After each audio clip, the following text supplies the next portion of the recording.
আপনি এরকম বলতে পারেন না। আগে শেখ হাসিনা এইভাবে কথা বলতো। শেখ হাসিনা সবচেয়ে বড় এলিশন ছিল বিএনপির এগেন্সটে কথা বলতো।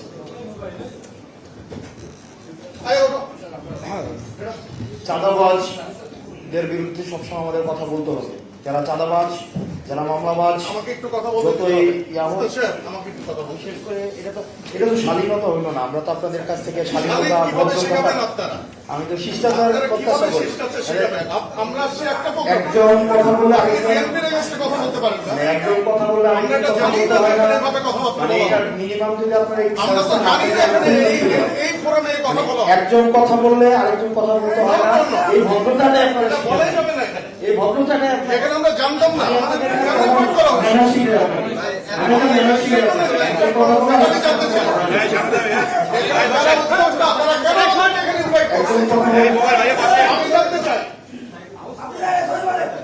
একজন কথা বলতে আরেকজন কথা বলতে হয় না। আপনি বললেন আপনার কাছে আমাদের কেন এখানে ইনভাইট করা হচ্ছে এটাকে আমাকে এক্সপ্লেইন করতে হবে। আপনার কাছে আমি শিখবো, কিন্তু আপনি যদি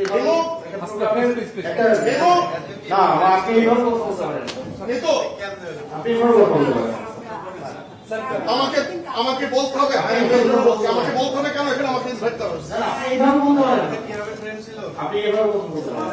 আমি একটা দলের প্রতিনিধি হিসেবে এখানে আসছি। আমি একটা দলের প্রতিনিধি হিসেবে আসছি। এখানে কোনো পলিটিক্যাল কথা বলা যাবে না।